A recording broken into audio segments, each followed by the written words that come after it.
This is Nando reporting for the Pound for Pound Boxing Show in association of Dirty South Boxing. My guest today is someone that I interviewed back in November. I want to remind him and you guys what I said back then real quick before I introduce him again. Listen to this.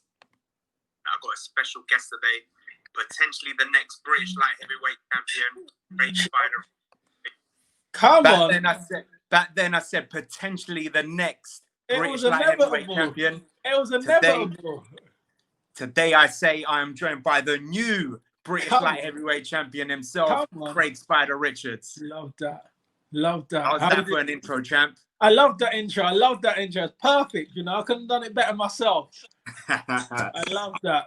Congratulations, champ. Obviously, we've been speaking through the DMs, me and Jermaine, obviously been congratulating you, but I just want to say to you on camera, congratulations. You ended a bad year that was worldwide, but you ended it on a high for yourself, for South London. And come on. Had to do it for South London. You know what it is. That's it, man. Had to do it for South. How's life been since that win? I see you going in Dubai and enjoying yourself. Yeah. I've been enjoying myself, you know, just treating myself to a few things and stuff and just relaxing. You know, I've been in the gym all year round, but I'm in the gym all year round every year, really. But last year, especially with fight dates, keep thinking I was fighting and etc. So it was a time where I just like go, head down. And I just felt like I ended a bad year good. So I just felt like that's why I kind of went to Dubai. I thought I kind of want to celebrate the turnover of the new year, right? You know, usually I'll go to church or something on a New Year's Eve, and then I might go out and meet my friends. But obviously with the pandemic, they're closed, and I thought I don't want to be staring out my window in a pandemic to count down, hoping to see some fireworks. I went New Year's in Dubai and enjoyed myself. That's it. You deserve it, champ. That's the thing. You worked so hard to get to that level, and why not? No one can judge you for that. And so, you know, appreciate that. I wanna go back to that night that you finally became British light heavyweight champion. You finally got the strap. You proved a lot of doubters wrong. The first doubt was, I want to say, is the betting companies 7-1, 7-1. I want to know who makes these odds. Some of them went even up to 9-1. I heard for a KO before the fight. Yeah. Some of them was creeping to 9-1. There was 4-1 for the win in some of them. You know, I said, I can't wait to rip up this script. You know, a lot of my friends made loads of money, thousands of pounds. I want to say thank you on behalf of me. So thank you for that. Thank you. I love that. What I want to know is, when I spoke to you in November, the one question I asked you straight up was, is this fight going the distance? You straight away said, no way. It will never go the distance, no matter what. Yeah. What is it about? Why did they doubt you? What is it about the doubters that they thought, oh, no way, 7-1, 9-1, there's no way he would? Boxing fans are fickle. So, like, a year, like, I think it was like October when we was originally meant to fight. When we originally meant to fight, I think I would have been the favourite. And then obviously I had a tick over 8-rounder, flat performance, but I won, got the draw. People then saw he beat the guy and they said, oh, well, he's now going to be the favourite. If he got the draw, he got the win, he must be the favourite now. And it's just one performance can change the whole public's opinion or bookie's opinion that dramatically. They never thought back to think he just beat a guy 10-0 for a British Eliminator, just beat the WBA Continental Jake Bull for the title. Then he's beat a guy 12-0. They're not thinking any of this. My opponents only beat one domestic champion at the time. Before that was Dex Spellman. He then beat Chad. Both of them on points. Had a right stake out of deck, and it was still like, yeah, well, he's going to be the favourite. And I just thought, all right, do you know what? I'll leave you lot to think that. I remember the week before I was sitting at home, turned on the TV. I see them talking about the light heavyweights and talking about is Shakan the best in the UK, or is this guy, and my name went in the mix. I said, I wonder what they're going to say next week when I knock him out. And I was supremely confident because I know myself, if it's a big fight and something's on the line, I'll turn up. If it's not, I sometimes can be a bit flat. And it was time and time. It was the same thing with the Jake Bull fight. They doubted me to win and upset the odds then. And I've done the same thing then with the Alan Higgins fight. Massive underdog again, went and upset the odds again. So if you can see the pattern, you give me notice, full camp, title on the line, grudge match, I'm going to get up for it and I'm going to win. And if you look back, sometimes people say, oh, he's being a bit, you know, the way I'm talking about the fighters and talk about what I'm going to do, they might think I was too confident and stuff. But if you look back, and every time I fought, like when I boxed Jake Paul and I blocked Sterling, everything I said was going to happen in them fights happened. If you look what I said I'm going to do in the Shaq fight, every single thing I said was going to happen happened. So it's not, I just know myself. I know my ability. I'm not deluded. I can see what they're capable of, but I know what I'm capable of. So I can see how it pans out. I personally don't believe it's arrogance or anything if someone says, this is how the fight's going to end. Yeah. You're right. You're a fighter. You believe in yourself. So if you say you're going to knock someone out and you do it, you proved everyone wrong. That's it. So that's what I don't get. It's like, I'll say I'm going to do something. It's not like I keep saying this and every time I'm on my back and everyone's like, he said that last time he got knocked out and stuff. Every time I'm saying this stuff, I'm backing it up. So I don't understand. It's like, if you're confident, people don't like it. They want you to be timid, shy, unsure of yourself. If you're sure of yourself, just like, and you're confident, it comes across borderline arrogant / confident. But it's not. I'm just confident in my ability. And why would I be in the game if I'm not? Exactly. As let's go to the fight. As the rounds were progressing, what was your corner saying to you during the fight? Like, did you know you was going to get him out of there soon? Yeah, well, we planned for a late stoppage, which we don't usually do. But as I say, we watch our opponents. We take everyone hand by hand. So it was after 8 rounds, I was going to press to get the KO. Happened to get in the 9th. I kind of said in my stall coming off the 9th round, I said, all right, I'm going to press next round, the 10th for the stoppage. And he said, no, go now. And I said, now. And he said, yeah, go now. In the 9th. And that's when I pressed in the 9th and got him out of there. So I personally would have done it in the 10th, but he told me the 9th. He knows, innit? He watched it. He knows me. He knows. He's watching from the outside and he can see everything. He's a very good, like, he reads fighters very well. So even with myself, he reads my flaws. He knows what they're going to pick up with me and he knows what I'm going to pick up with them. So this is why we always got quite a good game plan going into these big fights and stuff. And it was, yet again, he called the card right.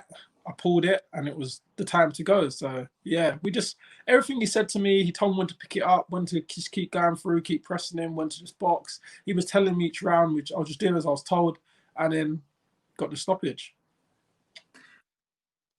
He afterwards came out and he was a bit disappointed. You could see it in his face and his reaction. Even he didn't want the referee even to grab him by the hand afterwards to lift yours up. Do you believe the referee stopped it too early? Definitely not. If the referee didn't stop it, then he could have been seriously injured. Because if you look at it 2 minutes later, when he was still like half protesting in the corner, when he had to sit on the stool, his legs were still shaking and still wasn't underneath him. So that was 2 minutes after. So imagine you gave him 3 seconds and let me jump on him again. What would have happened? His legs weren't underneath him. That's how people get brain damage and stuff, because I would have just lamped him and then you'd have knocked him out cold and his head would have hit the canvas and we don't know what would happen from there. That's how you get bleeding on the brain and all that sort of stuff. The referee, Victor Lachlan, he's very fair, very firm. He ain't picking sides. He ain't, he ain't one of them sort of refs. He's just there to do his job. And if he said to us in the changing room, I've told you, I'm telling you this, I told Shakan this. If you're seriously hurt, I'll give you a chance. After that, if I see you're in danger, you're really hurt again, and I call it, my call's final call. So he said, if you go down and I don't think you're fit after that, if you go down again, then I'm calling it and it's my call. I said, okay. And exactly what he said. He looked at Shaq, he counted him. On the second time, and as Shaq stood up and he stumbled and his eyes were still rolling, Victor Lachlan looked in his eyes and you saw as Shaq stood up and Victor looked at his eyes, he just said, you're not there.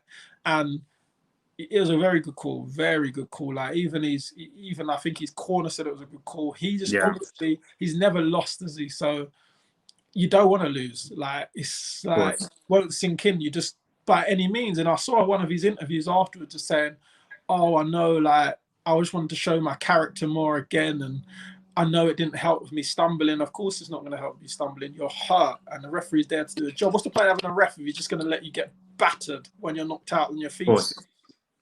So a good call. 100%. You joined the list of people that shocked the odds last year. The likes of Teofimo Lopez, Rachel Ball, Joe Joyce, Lyndon Arthur. So it was a year that, you know what, you guys proved the odds. The betting companies lost a lot of money from you Ah, guys. I gained a lot of money on a few of them fights too. That's it. Same. So what I want to know is your thoughts on, obviously, the division right now is open and there's a lot of great domestic fights that can happen. I want, first of all, your opinion on Lyndon Arthur's performance against Anthony Yarde. Mm-hmm. Yeah, Lyndon done his job. He boxed well. He done what he's supposed to do. We always knew that Lyndon was going to either give him trouble with the jab, or will Yarde eventually get round it and get to him and get the KO. It was either Lyndon's going to win on points by outboxing him, or Yarde's going to stop him. And it just seemed Lyndon's game plan came through and he done what he planned to do. Is he someone that potentially you got your eye on in the future? He's got the Commonwealth title. Well, I did see an interview of him the week before my fight saying he would like the winner. He'd always like a shot at the British. For me, I'm open to that 100%. If you would like the shot, you know, I respect Lyndon as a guy, as a fighter.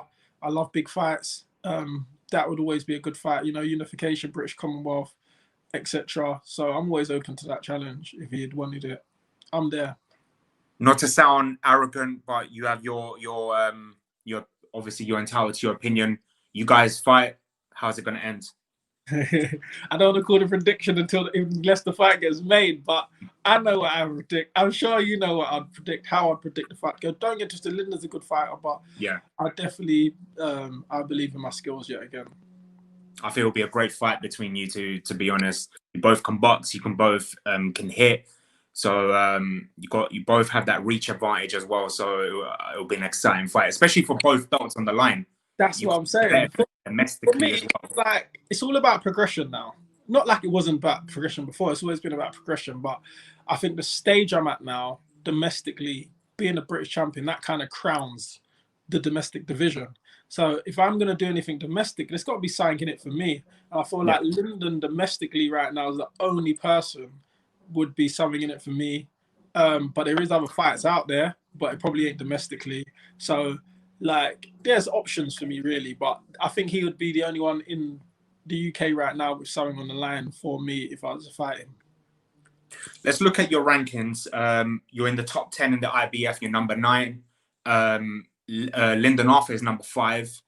But then you got your number 8th in the WBA, and you got Buatsi, who's above you as well. So a win, if you face one of them, more likely Arthur because he's got the Commonwealth, but still, Buatsi has the WBA international title. Yeah, I've got the WBA continental title. Continental, yeah.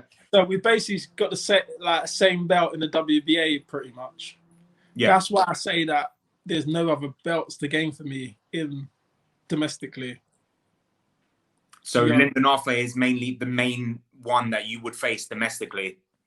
Domestically, I think he'd be the only one to make sense. But as I say, there's other fights out there. What makes sense for my career might not be domestically, but in the British scenes, because I feel like if you look at everyone in the British scenes, yeah, and you look at how many domestic clashes they've had, I've had more than everybody else. So, like, I feel like I don't have to kind of prove domestically because, like, I beat a guy 14-0 from Britain, 12-0 from Britain, 10-0 from Britain, 12-1 from Britain. So domestically, I've beat some good top 10s domestically already. So it's not about keep proving the domestic scene for me. As I say, it's about progression. So if I am going to go back down to the domestic scene, it's kind of got to be something in it for me, unless I push. Of course. That's understandable. With Buatsi, I think it's more of a fight that everyone will love to see because a lot of pundits claim that he's the number 1 in Britain. He's the man to beat. You beating Buatsi will get you up in the WBA, and the champions right now are no joke. Bivol, Beterbiev. I want to make a bold statement right now. A very bold statement. Bivol is a very good operator, but I wouldn't say he's unbeatable. I think Beterbiev is a monster in the division. He's the guy you look at, you say, well, maybe I need a few more. He's a good seasoned fighter. And I think people are now just putting all the champions on Beterbiev's level. Bivol, don't get twisted, he's an elite fighter. He's a good fighter, but he's got flaws. He can be beat. Beterbiev looks like a special fighter right now, and I feel like he's the one who's kind of bridged the gap for the division more than anyone else. I want your opinion. I agree. I think Beterbiev is, for me, the number one in the division right now. Bivol is beatable. I believe there are people domestically in Britain, and I'm not just saying that yourself, but Buatsi. I even believe Lyndon Arthur can cause him problems and beat him. Yeah. But what's your thoughts on the rumours? I've always called this, and I said that this will happen, of Callum Smith coming to light heavyweight. Do you think he can come, and is he a match for that elite of fighters? I wouldn't put him in with Beterbiev, as I say yet again. It's a catch-22 of Callum Smith, because Callum Smith years back, he was like bridging the gap in Britain in super middleweight division. Like, he was ahead of the pack. He was looking dangerous. And I don't know if it's because he's had a lot of hard fights, or he's just a bit big for the super middleweight division, but he's not looked the Callum Smith we've known these last couple of fights. John Ryder, Callum Smith. Yeah. And for me, like, I was a little bit disappointed. Not that he lost to Canelo, because Canelo's a tremendous guy, and even if he got stopped by Canelo, I wouldn't be like, wow, you're not that good, because Canelo's different. But I was a bit disappointed of how he boxed that night, because I feel like he even just gave the gap too easy. He didn't let Canelo earn it. I felt he just kind of froze a bit. So, but obviously, I know it's hard for me to say, because I say boxing fans are fickle, so I don't want to be fickle to say, oh, because he's had a couple bad performances, he's not as good as we thought he was. But it's now interesting. Now he's had them performances. Is it because he's at super middleweight? When he comes up to light heavyweight, would that change him to be the old Callum Smith? And how would he perform with guys as big as himself? At super middleweight, he was always bigger than everyone. If he comes up to heavyweight, he's as big as the rest of us. And we're then going to see how he performs then. So I can't make a judgment on Callum Smith until I see him perform at light heavyweight. Obviously, he is used to getting world title shots. I don't know what the situation would be. Knowing how Eddie Hearn is, he might maybe just put him straight with a world champion, maybe a Bivol, maybe someone else. If he's willing to work his way up again, and let's say you and the Arthur fight happen, you beat Arthur, you get the Commonwealth and the British title. Would you welcome the chance to fight Callum Smith? Yeah, I would. If I've beat every single, like, because Arthur would be literally the last domestic guy that for me to ever fight if it. So after that, there'll be nothing left, and I'd have to fancy my chances, European, fringe world, even world. So at that point, you got to be open for every challenge. Like, what I'm going to do, start ducking and diving people. I believe in myself, as I say yet again. So of course, I would always welcome them sort of challenges. I'm glad you mentioned European. Last year, golden contract, Richard Banotkin won the European title. It's quite a character. Straight away, without even considering Lyndon Arthur. This is what I mean. People already thought Yarde was going to beat him. He called out Anthony Yarde. Obviously now, I don't think Yarde's in his mind anymore. I think it's probably Lyndon Arthur, maybe yourself. Yeah. Would you welcome that fight? What do you think of this fighter? Because he's a good fighter. Scrap he had. Believe in myself yet again. But I believe that he is a good fighter. And I think he ain't got the European, he's got the WBO European Continental title. Yeah. So he must get the rankings now in the WBO. So depending on where he's ranked, he could be a good option. I haven't checked his rankings, if I'm honest. But I'm not ranked in the top 10 in the WBO. So anything that will put me in any sort of position for world titles, because I think Joe Smith Jr. is fighting for a vacant WBO against someone in a few weeks. So these are all options what I would like to push towards. As I say, anything was progressive for me, count me in. 100%. Well, you're in the top 10 of the IBF and the WBA. So if you get the opportunity to get in the top 10 of the WBO, why not? That's what I'm saying. There's more opportunity there. That's what I'm saying. If any of these opportunities arise for me to push into them, I'm not shy away from progression. I'm not scared. As you can see, look at my record. I don't shy away from fights. Anything was good for me, I'm there. So I believe in myself, and I'm willing to go the route I need to go to get to that world title. I came in the game to be a world champion. Obviously, you don't have your debut and be ready to be world champion. It takes stepping stones, progression, the right fights to get you prepared. And I think I've been taking the right fights to prepare myself for these big nights. As I said, if you look at my CV already, 10-0, 12-0, 12-1, 14-0. So I've seasoned myself in the British scene correctly, pushing on maybe a fight or so, push up and get myself ready to start getting in the big mix, you know? 100%. There's two names I would love to see you fight. One is domestically, one is world. The first one, domestically, I don't think you would gain anything from it. As you said, Lyndon Arthur is the only one you want to fight domestically that you can gain something from it. But as the fans, I think domestically it will be a great fight. And I believe it's someone that's very underrated in this country. And hopefully he'll make his comeback this year. It's Callum Johnson. Oh, yes. Yeah. And that's a fight I would love to see either you or Lyndon Arthur fight, because it's just, for me, it makes sense. I think that's a good fight. I definitely think that's a good fight because I do rate him as a fighter myself. I do rate Callum Johnson. He's inactive. He ain't really had the fights. He's only had one domestic big win, but then he had another international win. I can't remember who it was. I think he went out to America. I've watched him fight, and I think he's a good fighter.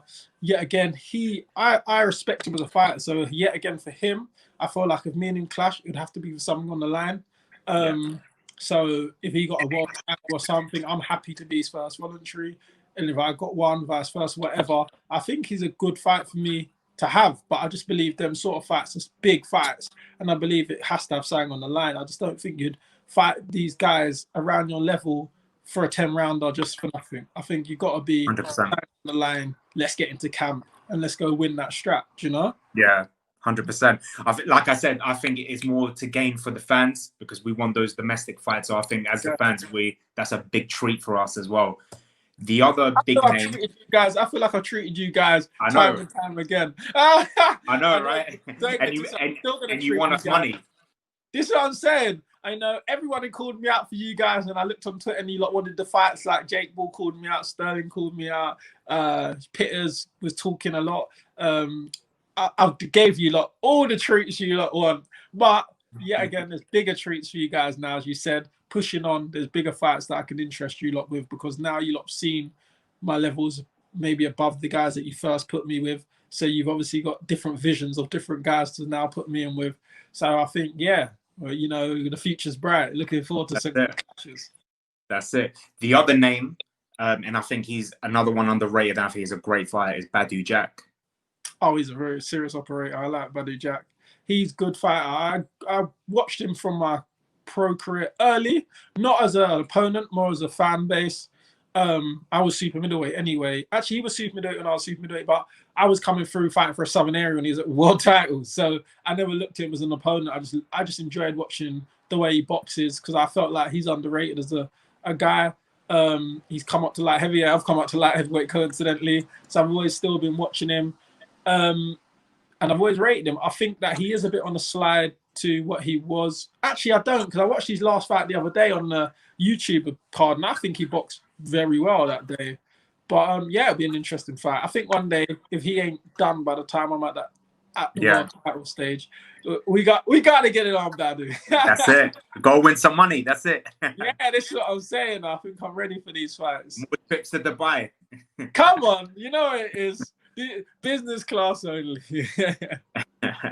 You're right about Badou Jack. I feel sorry for the guy. I think he's been a bit unlucky. Personally, I think he got robbed against the Gale. He did. I don't want to say he's another Brit, but he did get robbed. I'll be honest. I thought he won that. And he was unlucky with, I can't remember who he fought where he had that really bad cut. Marcus Morrison. Marcus Brown. Brown. That's it, yeah. That was a bad cut. And I think he was winning that fight until that cut. So I think he's been a bit unlucky on the downfall, but hopefully he's got a few draws that I feel like he's got a few draws that he didn't draw. He won some fights that he got decisions where I was like, again, I feel sorry for this guy, man. That's it. Your thoughts on a legend in your division is Kovalev. Obviously, just failed the drug test. Do you believe his career now is done? Can he come back from this at the age that he's at? Depends on if he gets a ban and it weren't a mistake and he's out for a year, he's done. If he's out for a year or so now, he's done. He was already I felt like he was done even before the Yarde fight. I listened to his interviews, and a man who starts saying, "Oh, I've put all my life into this boxing now. I just want to spend time with my family. I've missed my kids growing up. It's all about them now rather than boxing." That sounds like a man who's done his career and he's just a family man now. And I think that mentality alone sounded like he just wanted a big payout and go home. And I felt like he got that payout with Canelo. So I was really shocked to even see that he's coming back. Yeah. And if you look at him before Andre Ward, he was unbeaten for like 10 years. The Crusher, he was dangerous. Everyone was scared of him. When he boxed Ward in the first fight, he was dangerous. I'm a big Andre Ward fan. Again, I was like, oh, you're going to get knocked out. I didn't want to see this. And Andre Ward came back, pressed it, and that fight took a lot out of Kovalev. If you look at him in the second fight, he wasn't the same fighter. Took his soul. Took his soul away from him. And then the third fight, he had a little comeback fight. Then he won the world title. Then he got knocked out again. And then he come back, nicked it on points. Then fought Yarde. So before Yarde, in his last 6-7 fights, he had lost 3 and been knocked out 3. Stopped twice and lost 3 times out of a man who's was unbeaten before that for 10 years. And now if you look at his last 6-7, he's lost 3 of them, knocked out twice. Then obviously he's beat Yarde. Then he's got knocked out again by Canelo. So you've been knocked out now 3 times and lost 4 of your last 8 or 9. And yeah, for me, you clearly show, statistics show you're not the same guy you was. Totally agree. And he nearly lost to Yarde. If Yarde jumped on him and finished him, he could have lost that fight. So I think he was a little bit lucky against Yarde in that. I think it was the 8th round. I thought that Yarde was going to win that because I just generally saw that he was chinny now. He was a bit on the slide. He was over the hill, and I know Yarde could punch. So I predicted at some point, even if he was getting out box, that he would catch him and then get the job done. He just obviously, when he did catch him, he weren't able to capitalize on it. And Kovalev went back to his boxing and got the stoppage. 100%. Before I let you go, I want your opinion on something. It was a subject that a lot of people spoke about last year, and I just want your opinion on it. Do you believe that Anthony Yarde now should, because obviously people were talking about it, and then he came out and said, I don't even know if I'm going to be with Tunde. Do you believe it's a matter of changing Tunde completely, or to get someone in to help out? Someone like, I don't know, David Caldwell or Dominic Ingle or someone. Someone like Dave Caldwell would help. I don't think, like, I do rate Dave as a guy, but I'm not sure he's the guy who can change a fighter in that sort of levels. If you look at him with Anthony Fowler, he was able to bring nothing to the table for him while he left him. I believe if Yarde's going to go to anyone, he needs to work with a coach that simply specializes or teaches fighters the fundamentals of what people or he feels like he's missing. And I feel like surely not. I think if they're going to have changed, I've heard them both say we might add someone. I don't think it's they're adding someone because Tunde is not a good coach. I think they're surely adding something from Anthony's mental. So when he's going to a fight, he can feel like it's like Anthony Joshua when he not changed from Rob McCracken, added Fernandez. It's not because Rob McCracken's not a good coach. It's just like it's mentally for someone. They've done work with someone, and we've gone into the fight and I've been beat bad. So to get over that mental block, you need to add something to make you reassure in your head, look, I know I was performing like that last time, but things are different now. I've got someone else on board. I've learned new stuff. I'm not doing the same things in training. So for a mental aspect, if it helps him, then add someone on board. If not, stick to what you're doing. 100%.